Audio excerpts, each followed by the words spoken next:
Hey, this is Matt from Pop Evil. This is Rock Forever Magazine. Hey guys, it's Tori from Rock Forever Magazine, and I am here right now with Matt from Pop Evil. How's it going today? It's going great. We just got off stage a little bit ago and still kind of cooling down. Yeah, I mean, you guys rocked it tonight. It was so awesome. And what's super cool is that you're playing with Alice Cooper tonight. I mean, that's pretty legendary. So how has that been? It's amazing. We had the chance to tour with him maybe like 2 years ago throughout the summer, and to kind of be reunited and see like what he's done with the show since then. It's always kind of changing a little bit, so it's just killer. I mean, the dude's been doing this since before I was alive, so exactly. Yeah, it's really really amazing. So what has been your favorite experience of just getting to meet him or talk to him? Have you had any cool moments? It's kind of funny. The first time we met Alice Cooper, we were actually on tour with Tesla at the time. This was like maybe 6 years ago. And we weren't even doing shows with him. We happened to run into him at a McDonald's, like at a truck stop. You'd never think he'd go to McDonald's, considering. Yeah, we were standing behind him, and he was out with his family, and he ordered like a fillet of fish or something. Like he likes the fish sandwiches, whatever that is. So I don't know if I could say that if he's allowed to plug McDonald's, but he could tell that, you know, we obviously recognized them and stuff, and like he turned around and introduced himself to us rather than us being like, "Hey, man." Oh yeah. He's like a really sweet guy. So. That's super cool. I mean, so cool to run into him in a McDonald's. That's so random. Yeah, now, we are going to start with some finish a sentence for you. Now, the most memorable fan experience was when? Oh, memorable fan experience. I've had a couple of them over the years. Like, you want to know a date? I mean, if there's like one crazy fan experience, just like the story of it, if there's anything. Sure. Like, well, one pops to mind.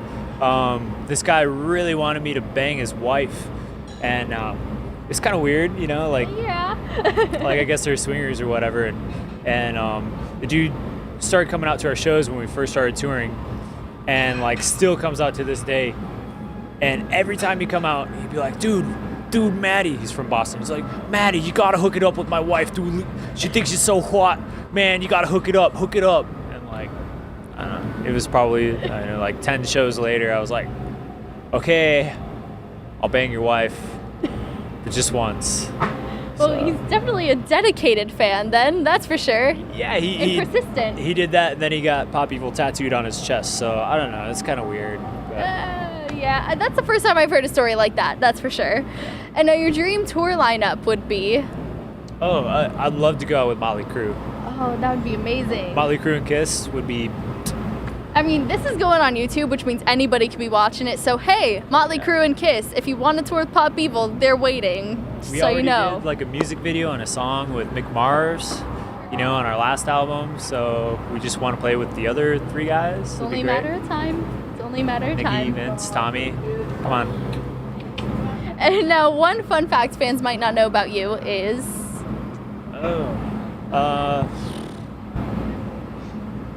I never drank till I was 21. I've never done, like, kind of a goody two-shoes, I guess, in that manner.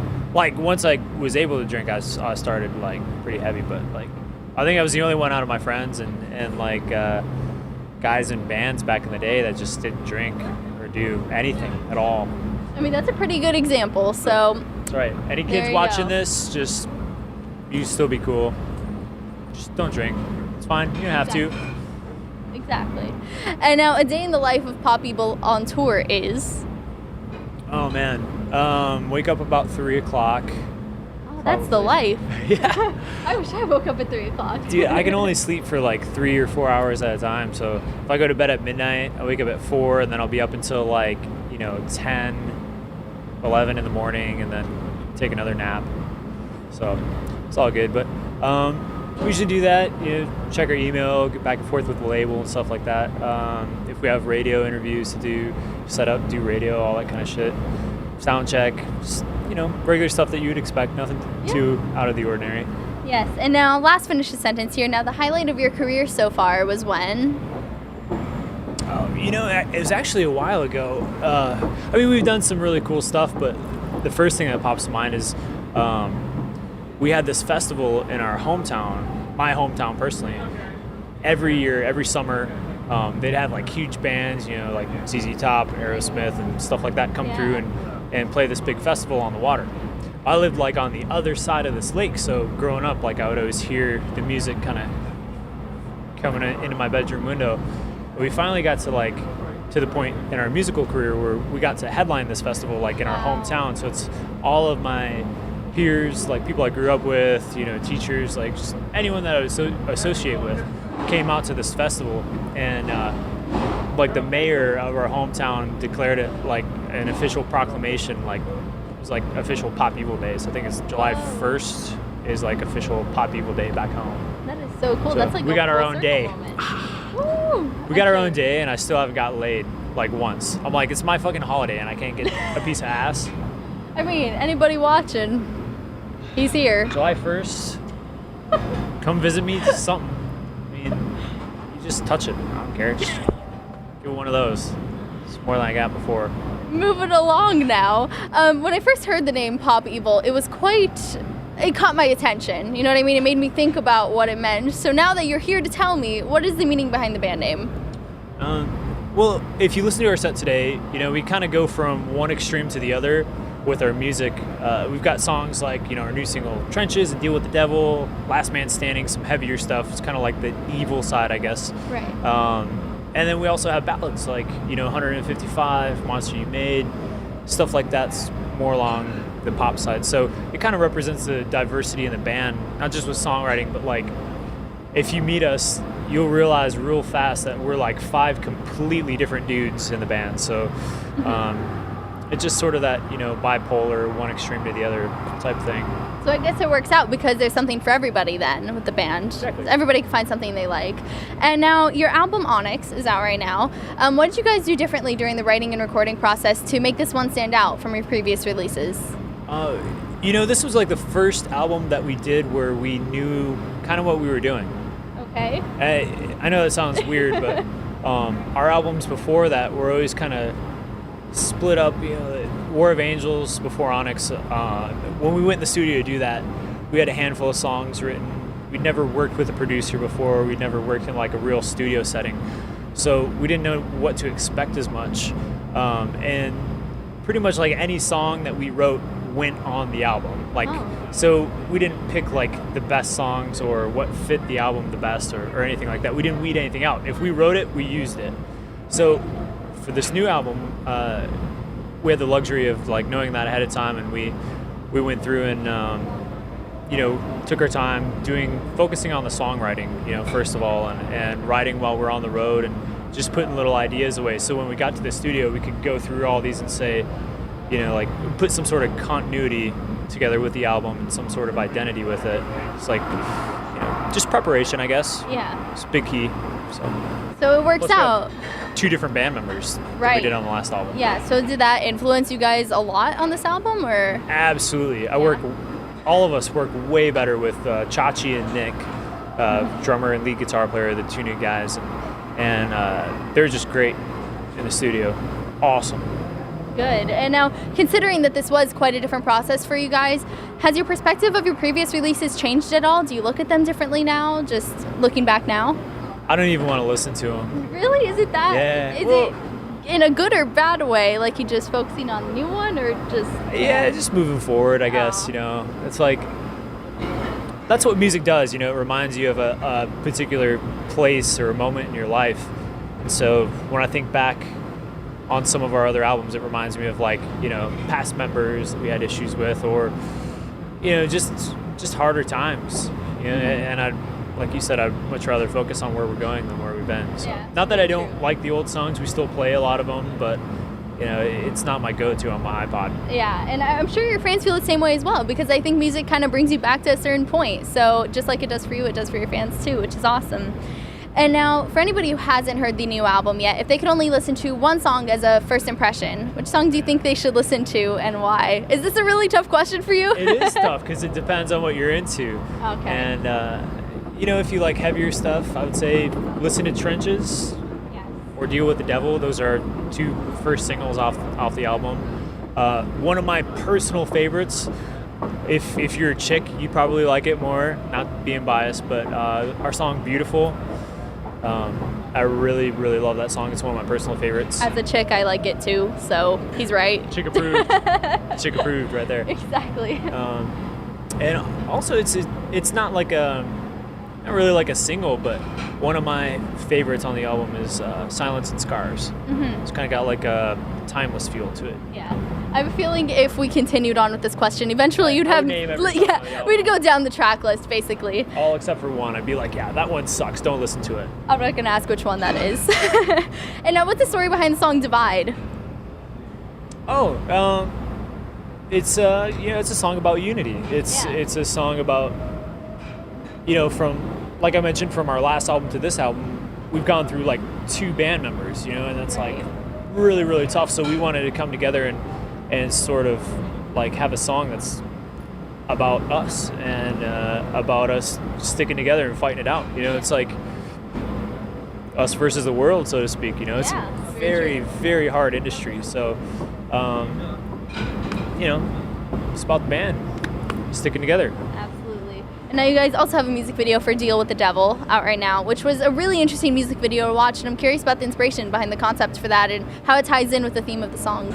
Yeah, well, we've got a series of 3 songs, and 2 of them have been released that we did music videos for. Right. So I know it's kind of weird, but it's like a trilogy. So there's the first one, the middle one, and the end one. Well, the last one in the series is Trenches. So we released them backwards. So it's like the last video, then Deal with the Devil is the middle video, and we have yet to release the first video in the series. So it'll make a little bit more sense once you see that. But it's Deal with the Devil is all about dealing with the temptations from day to day, whether it's our lifestyle or your lifestyle or anything, like whatever your vice is, if it's drinking, drugs, women, sex, like gambling, could be anything. It doesn't even have to be those. It could be food. It could be anything. Like day to day, like dealing with those temptations and dealing with the devil, so to speak, having to face that. So can you tell us anything about the storyline of this trilogy, or maybe a hint on how it's gonna end? Because now you've got me really curious. Well, I think it's gonna end up being sort of like a mini movie when we do release it. Like we'll release a version with like some script in it and stuff too. So it'll be, this video transitioning into that video and into Trenches. So. Well, I'm excited all I can tell you is keep your eyes peeled, and you'll know when you see it. Okay, is there any release date or any sort of time span when you want to release the last? I'm just trying to get it out of you. I just want more information on this now. I know. I can't say anything more on it other than just watch the Facebook. Check out the Facebook. That's very good advice. So everybody get ready on their Facebook page. Keep checking. And now, if you guys had to come up with a mission statement of what it is you want to accomplish through your music or a message you want to convey, what would it be? Did I just really put you on the spot? No, I was thinking about like a personal one, like my personal mission statement is to fuck everybody in the ass. Like, before every show, I get myself pumped up and I'm like, I'm gonna go out there, I'm gonna fuck everybody in the ass. Everyone who bought a ticket, everyone staying out there, I'm gonna fucking nail them all in the ass. Every single person. That's my personal mission statement every day. That's quite a mission statement there. Quite a mission statement. And what do you think is the biggest misconception about the band that you'd like to clear up right now? You know what? Like, a lot of times it doesn't work out where we get to like hang out after every show. If we have like a 12-hour drive, then to be to the show the next day, we might have to leave early or do this and do that. And sometimes people get like angry with us for not hanging out or like signing stuff or being able to spend like FaceTime with everybody. We still try to as much as possible when we do our headlining shows. Like, we're always out there almost every night, like hanging out with the crowd and drinking with everyone and having a good time. But we don't always get to do that. And sometimes people get mad because they'll be like, well, I hung out with you last time, but this time you're too good to hang out with us. And it's not like that at all. It's just, sometimes if we do 14 shows in a row and only have one day off, sometimes you just got to take care of yourself a little bit. Absolutely. You can't be partying every night, because what happens is, like, our show tomorrow, we're going to shortchange them. You party too hard, it's like you can't give your best every night if you get messed up every day. Mm-hmm. So we try to do our best to hang out with everybody and see as many people as we can, If we ever don't get to you or don't get to sign something or don't get to take a picture, it's not because we don't want to. And more than likely, we'll be back around and we'll do it again for you. All right. Well, there's a heads up for anybody headed to the upcoming shows, just so you know. But at least you try. You know, you're trying to keep your fans engaged and hang out with them, which is awesome. At least when you can. And now, was there a particular... We love our fans. That's why we do this. Absolutely. And was there a particular turning point in your life when you realized you wanted to be in a band and pursue this as a career? Yeah, I was about 3 years old and running around my bedroom playing air guitar to Guns N' Roses. And I'm like, there's only like 2 things I want to do when I grow up. I want to play guitar and I want to ride Harleys. That's it. So did you check both of those off already? Or easy. Okay, the Proud Harleys Harley too. owner, and I'm in a band, so that's awesome. So you are living the dream now, aren't you? So far, so good. Good. And now, what are your plans for right after these upcoming shows? What do you guys have coming up that fans can look forward to? We're doing a bunch of headlining shows for the rest of the year. Okay. So you can look for us in a market near you. Pretty much, we tour constantly, like everywhere. So from now till the end of the year, I think it's going to be pretty much all headlining shows. In the U.S. or US, okay, yeah. Anywhere else you want to head to sometime, maybe on tour? You're saying you tour constantly, so is there anywhere else you want to visit? I really want to go to Australia, bad. Yeah. I want to go down under. I go down. You know, Soundwave Festival's coming up. I think maybe you guys should join in on that. I think they should probably have us. So, Soundwave mate. Festival people. Throw some more shrimp on the bobby. You weren't ready for Australia. Look at this. And anybody who wants to follow you guys on Twitter and Facebook, like we mentioned, where can they go? Facebook, Pop Evil. Same thing with Twitter. Twitter/Pop Evil or @Pop Evil.